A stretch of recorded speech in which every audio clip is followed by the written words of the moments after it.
Good morning बच्चों, स्वागत है एक बार फिर से आप सभी विद्यार्थियों का हमारे YouTube चैनल पर।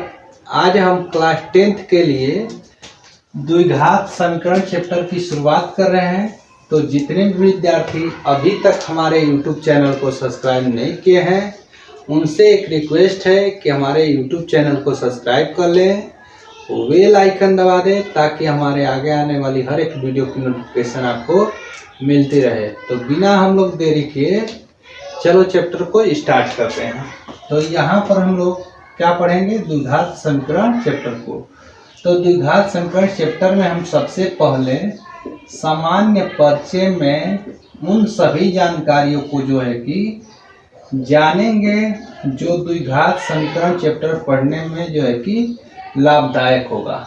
तो सामान्य परिचय में हम लोग सबसे पहले हम जानेंगे कि द्विघात समीकरण किसे कहते हैं। द्विघात समीकरण किसे कहते हैं? तो द्विघात समीकरण ऐसा द्विघात बहुपद होता है, द्विघात बहुपद होता है जिसका व्यापक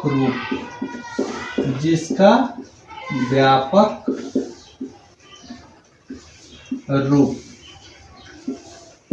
ax square plus bx plus c equal to 0 के रूप का होता है। द्विघात समीकरण कहीं भी हम लोग देखेंगे तो वह जो है कि ax square plus bx plus c equal to 0 के रूप का होगा। जैसे एग्जाम्पल में हम लोग देख सकते हैं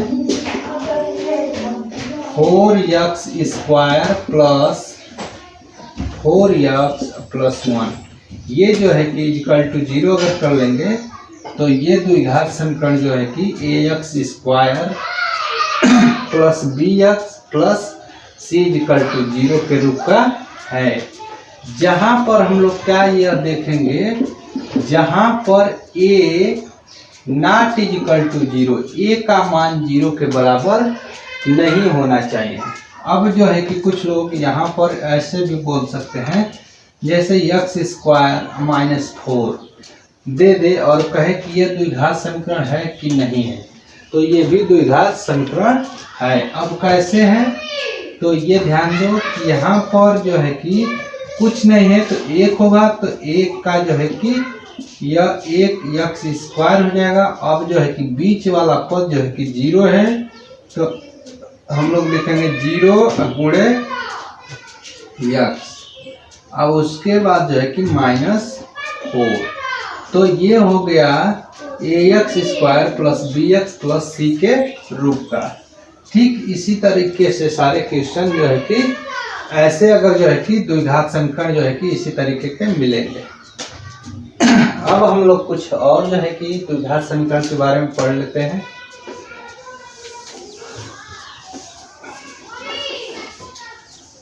द्विघात समीकरण के दो जो है कि मूल होते हैं। यहाँ द्विघात समीकरण जिस पर जो है कि अधिकतम घात 2 है तो इसके मूल भी 2 होंगे। मूल कौन कौन से होते हैं? तो एक मूल अल्फा होगा और दूसरा मूल बीटा होगा। मूल कितने होंगे द्विघात समीकरण के? 2, अल्फा और बीटा। तो यहाँ पर अगर कभी जो है कि पूछ ले कि मूलों का योगफल निकालो, मूलों का योगफल, वैसे हम लोग द्विघात जब बहुपद पढ़ रहे थे तो वहाँ पर शून्यकों का योगफल पूछ रहा था, यहाँ पर मूलों का योगफल पूछेगा। तो मूलों का योगफल पूछे अल्फा प्लस बीटा बराबर, तो यहाँ से हम लोग निकालेंगे तो आएगा जो है कि यहाँ पर x का गुणांक जो है कि माइनस करके लगाएंगे b, अब बटा में जो है कि लिख देंगे x स्क्वायर का गुणांक b बटा में a, अर्थात इसी को हम लोग कर सकते हैं x का माइनस कर लो यहाँ पर गुणांक और बटा में क्या लिख दो x स्क्वायर का गुणांक। ठीक है। और इसी तरीके से पूछ लेगा कि मूलों का योगफल बतलाओ, मूलों का योगफल नहीं, मूलों का गुणनफल बतलाओ। गुणनफल, मूलों का योगफल तो हो गया गुणनफल। तो मूलों का गुणनफल होता है अचर पद अब बटा में एक्स स्क्वायर का गुणांक। तो ठीक इसी तरीके से हम लोग अगर आगे देखेंगे तो अचर पद सी है और जो है कि एक्स स्क्वायर का गुणांक है ए, तो सी बटा में ए, ये भी एक सूत्र हुआ। इसी तरीके से आगे भी इसमें जो है कि प्रश्नों को जो है कि हल करना है। A X square plus B X plus C is equal to 0 अगर दे दे और विविधकर ज्ञात करना हो, विविधकर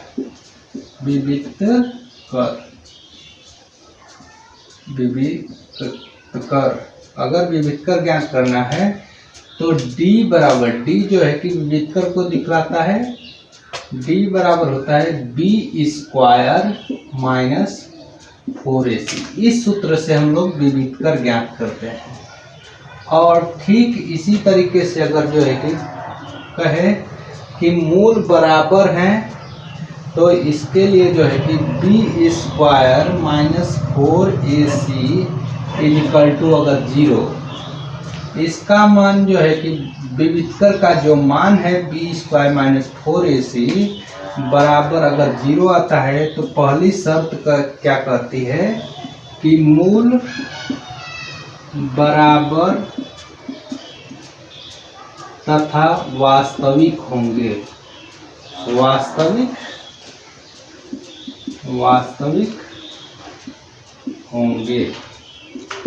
वास्तविक नहीं, समान होंगे, यहाँ लिखा है समान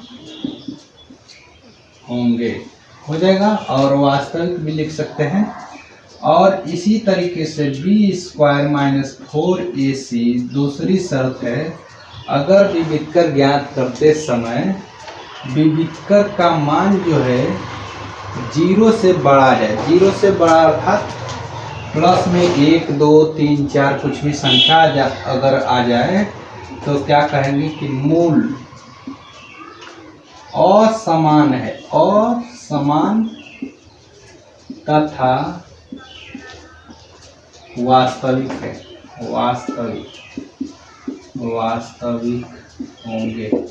प्लस में आएगा तो यहाँ भी वास्तविक करना है, यहाँ वास्तविक और वास्तविक यहाँ भी कर लेना है। और तीसरी शर्त इसी में क्या कहती है, बी स्क्वायर माइनस 4ac विविधकर का मान ज्ञात करते समय विविधकर का मान 0 से छोटा अगर आ जाए तो इस स्थिति में मूल जो है कि काल्पनिक या अवास्तविक, काल्पनिक या अवास्तविक होंगे। ठीक है, तो ये सब जो है कि इस पर भी सवाल बनेंगे, इन सूत्रों को हमें याद रखना है। और जो है कि इसी में जो है कि एक और जो है कि सबसे इम्पोर्टेंट सूत्र होता है, उसको हम बता दे रहे हैं, तो सभी लोग ध्यान दीजिए।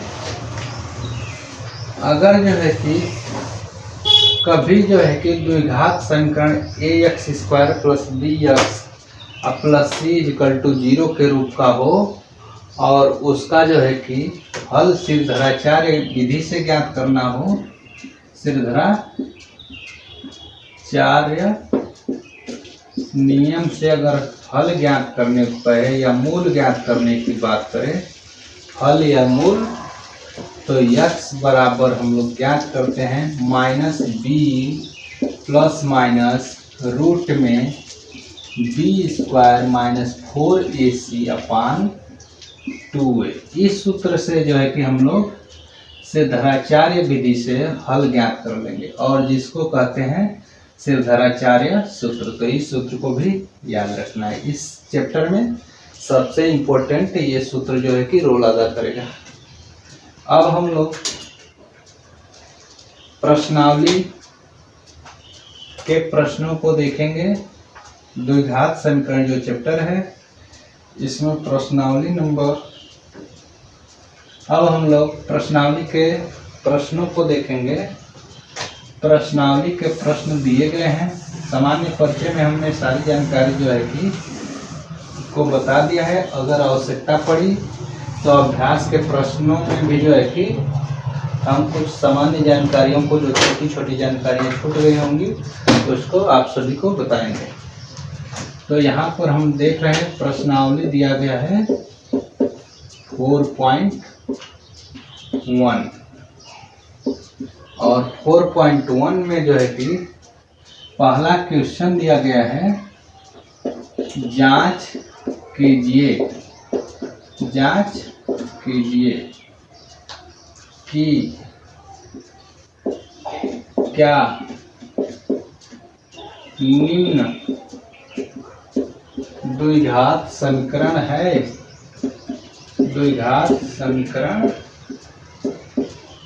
है। निम्न को नीचे जो प्रश्न दिए गए हैं उनको हमें जांच करके बताना है कि ये द्विघात समीकरण है या नहीं है। पहला इसी में क्वेश्चन है x + 1 का whole square equal to 2x - 3। तो सबसे पहले इसी को हम लोग जांच करते हैं। तो चलो हल करते हैं यहाँ पे। इसको हम लोग सूत्र पे तोड़ेंगे। सूत्र हमारा एक होता है a + b का होल स्क्वायर बराबर होता है a² + 2ab + b²। इसी सूत्र पर इसको तोड़ लेंगे तो x का स्क्वायर हो जाएगा प्लस 2 होगा, x होगा और b का मान 1 है, 1 रख देंगे और 1 b का वर्ग 1 का वर्ग। अब इधर क्या करेंगे, 2 का इसमें गुणा करेंगे 2x और 2 का इसमें भी गुणा करेंगे 2 × 3 = 6। अब इसको हल करते हैं तो x² ये हो गया 2x प्लस में और ये 1 और ये हो जाएगा 2x - 6। 2x और इस पूरे को इधर लेकर चले आओ। x² + 2x + 1, इस 2x को लेकर आएंगे -2x और इस -6 को लेकर आएंगे +6 = 0। हल करते हैं +2x है और ये -2x है, दोनों को काट देंगे पूरा। x² + 1 और ये 6 जुड़ जाएगा +7 हो जाएगा = 0। अब ये जो है कि द्विघात समीकरण है कि नहीं है, प्रश्न बनना है।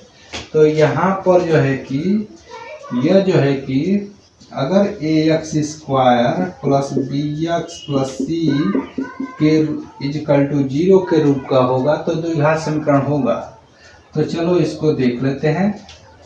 तो यहाँ पर जो है कि कुछ नहीं दिया है, इसके आगे कुछ नहीं है, तो 1 x² है ना, प्लस b वाला जो है कि bx चाहिए यहाँ पे, तो b वाला नहीं है, 0 x। यहाँ क्या है कि 2x था लेकिन ये हो गया था 0, तो 0 x प्लस c का मान जो है कि 7 है, तो = 0। तो क्या यह इस रूप का है कि नहीं है, तो है ना। तो इस तरीके से यह जो है कि द्विघात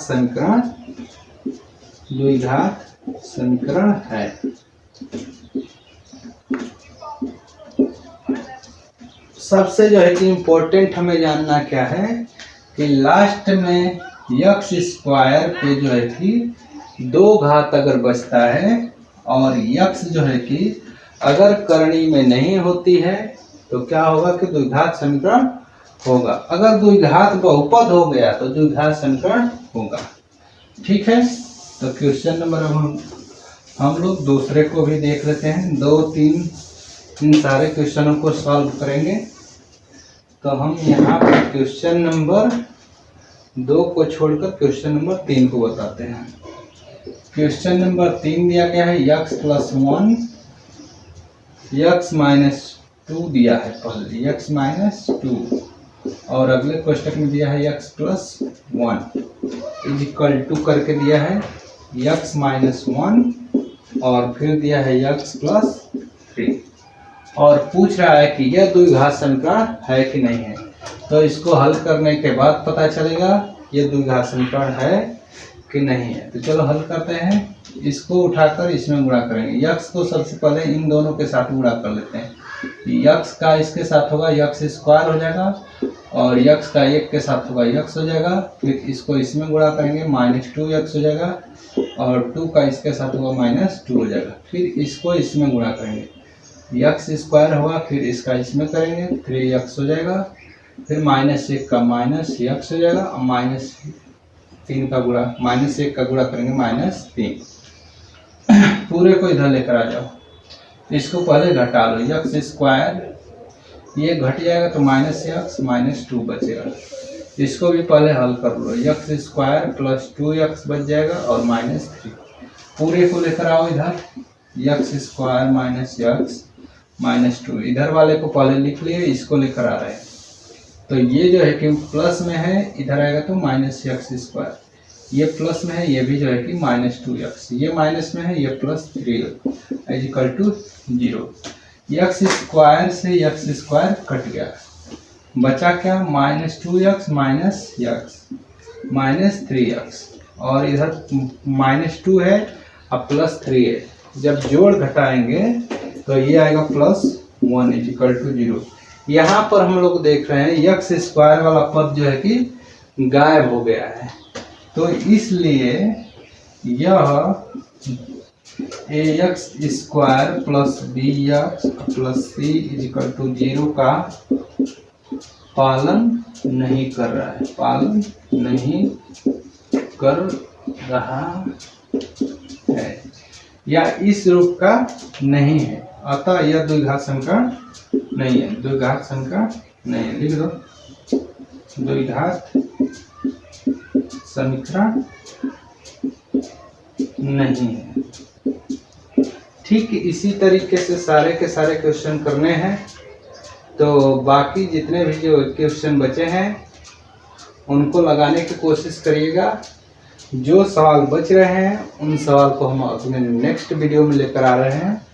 तो आज के लिए जितने भी विद्यार्थी हमारे साथ जुड़े सबको धन्यवाद।